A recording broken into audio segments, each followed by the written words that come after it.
Jung Hee-won muttered, Dokja. Beyond the glare of Kim Dokja's light, the huge eye was looking down at the world. The moment she faced this eye, Jung Hee-won's entire body trembled. The ground was distorted and shook like a tsunami was approaching. The 73rd demon realm is crying out with pain. Lava burst from the broken crust, and the overflowing heat once again disappeared into the empty stomach.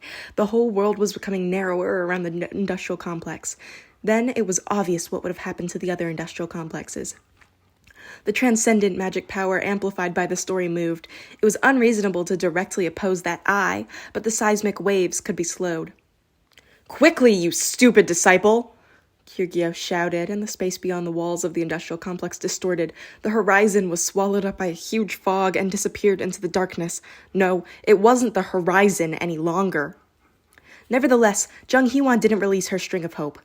If what she heard was right, the teachers and Kim Dokja had already predicted the situation. Ajashi! What the hell is this? Chok Jong-yong's body disappeared, and Kyrgyz and the Breaking the Sky Sword Saint were in a poor state. However, Kim Dokja hadn't acted until the situation became this bad. Kim Dokja's lips moved as he constantly muttered something. His eyes moved quickly as he looked for something in the distant universe. Jung Hee-won realized it. Just as they hadn't given up, Kim Dokja hadn't given up either. Kim Dokja slowly came down towards the ground. Jung Hee-won shouted as a signal, "Get ready!"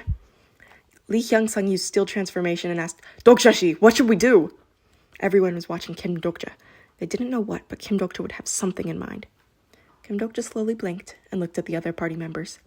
Over the past few days, Kim Dokja gave many things to the party members.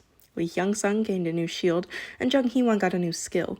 Lee Ji-hee's magic power was strengthened, and Shin Yu-sung and Lee Gil-young learned a large number of control skills.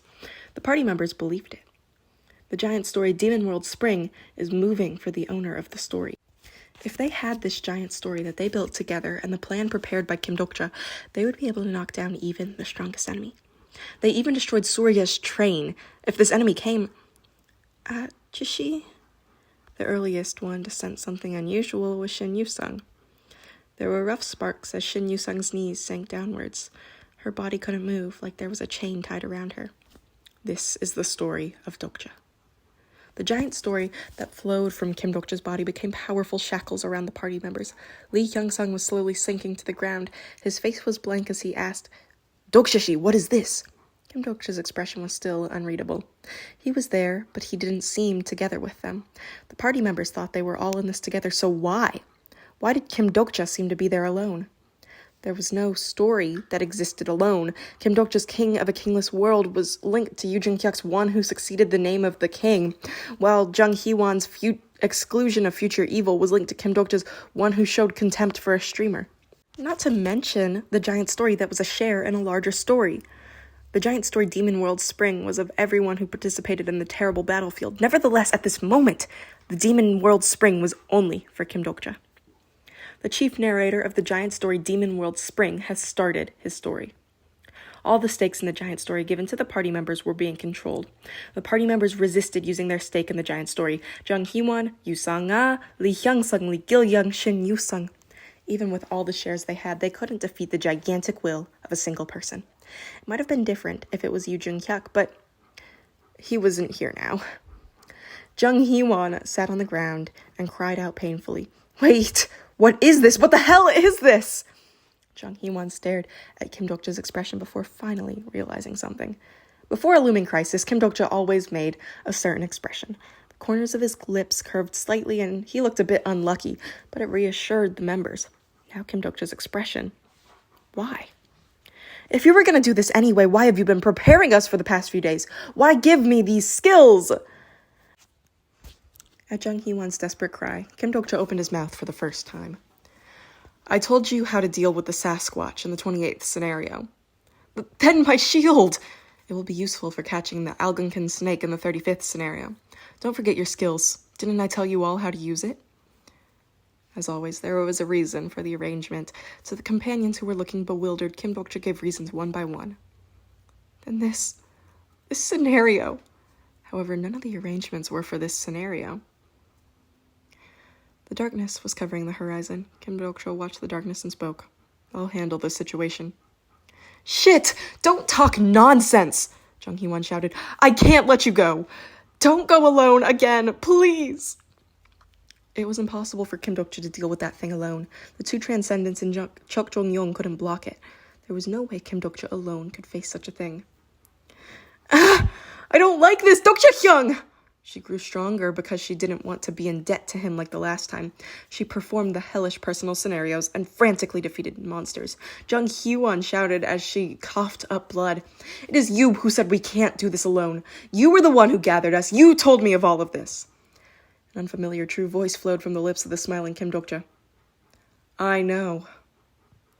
What do you know? The person who knows. How? Still. Not now. Lee Hyung-sung screamed, I don't want this. I don't need this type of help. I'll die here. I'll die here with Dokja-shi. Dying here. Kim Dokja, who was staring at the sky, lowered his gaze towards the party members. The constellation Demon King of Salvation is looking at the party. The party members heard the message. They looked at Kim Dokja's fluttering hair. They saw his long eyelashes, his eyes, his white cheeks, and sadly distorted lips. Suddenly, they realized that Kim Dokja could exist in this world with such an expression. Please live. They listened helplessly like the true voice was a command. The Demon King of Salvation is looking out. Kim Dokja's expression was changing. The sleeping power of the Demon King was awakening. The story Demon King of Salvation has begun. The stories of the 73rd Demon Realm have started to gather around him. The white coat was stained black from the demonic energy, and 2 horns rose from Kim Dokja's head. It was the power of the Demon King transformation only a Demon King could use. The constellation Prisoner of the Golden Headband is looking at his friend. The constellation Abyssal Black Flame Dragon is paying homage to his adversary. The constellation Goryo's First Sword is making a furious yell. The constellation Supreme God of Light is watching the end of the 73rd Demon Realm. Dark feathers stretched from Kim Dokja's shoulders and reached towards the night sky. The second hand of the clock tower moved slowly, and Kim Dokja soared. As if leaving this time, the Demon King of Salvation became a light and flew towards the sky. The moment Kim Dokja penetrated the expanse, thunder struck. A few thunderbolts poured down, and the fog coming from the horizon stopped. It was as if time itself had stopped. The party members looked up at the night sky where Kim Dokja disappeared and couldn't breathe properly.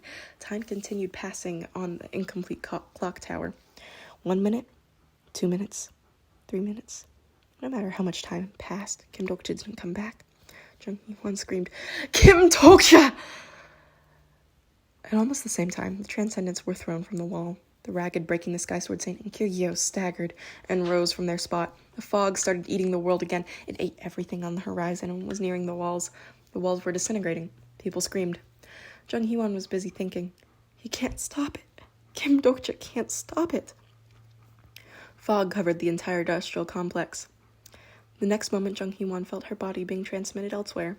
Yu Sung-ah closed her eyes like she had given up, and Lee Hyung-sung howled as he watched the sky. Han Myung-oh sat down, and Gong Pil-do guarded the destroyed castle. Everyone was leaving white sparks. Then everyone in the Yoo-jung-hyuk Kim Dokja industrial complex were sent somewhere else. A threatening cry was heard from the fog like it was furious. Soon the darkness swallowed up everything. In the faint uproar, Yoo-jung-hyuk opened his eyes. The muscles of his body didn't move well. The after effects of recovery were big. He stared up at the crackling ceiling and took deep breaths to calm himself. Then he remembered what happened. There was the Demon King selection. He refused to regress. He fought with Kim Dokja and won against Surya. He thought about it and energy filled his head. They won. They had won. Magic power moved roughly through his body and he felt a bit dizzy. His senses slowly returned. He blinked once again and the scene around him gradually entered his eyes. It was a hospital room. He could feel the texture of a soft bed, and his right hand touched something hard. Yoo-jung-hyuk raised his upper body with a groan and saw a small pocket watch wrapped around his arm with a watch strap. The moving hands of the clock were like a heartbeat. Yoo-jung-hyuk looked down at his watch. There was a faint glimmer of sunshine out the window. The sunshine was too bright for the demon world. Yoo-jung-hyuk slowly rose and went to the window. Beyond the walls of the collapsed industrial complex, he saw a strange but familiar scene. The broken statue of Admiral Yu Sunshin and the ruined Gyeongbok Palace. Smoke was coming from the collapsed buildings of Gwanghwamun. It was Seoul. He could see the party members sitting down outside the window. Yoo-jung-hyuk's head was confused. Why were they in Seoul? It was the entire industrial complex. Yu Jin-hyuk looked at the party members with bewildered eyes. He didn't see a familiar face. Kim Dokja. The moment he muttered this, a message was heard. The story, Life and Death Companions, is silent. Yu Jin-hyuk heard the message with a blank expression and stared at the window again. Not there. He couldn't be seen anywhere. Yu Jin-hyuk looked up at the sky. The sky was bright enough that the light of the stars wasn't needed. He counted the light of the constellations beyond them. He didn't know. There were so many stars that he couldn't find the person. Yu Jin-hyuk opened his mouth and spoke in a trembling voice. The item, Midday Tryst, has been used.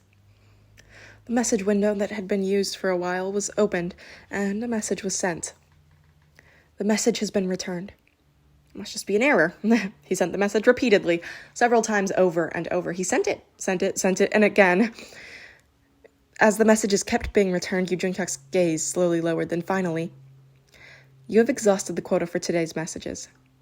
There was a ticking pocket watch in the foreground while messages filled Yu Jin-hyuk's vision. The constellation Demon King of Salvation doesn't exist in the star stream. The constellation Demon King of Salvation doesn't exist in the star stream. The constellation Demon King of Salvation doesn't exist in the star stream. The constellation Demon King of Salvation doesn't exist in the star stream. The constellation Demon King of Salvation doesn't exist in the star stream.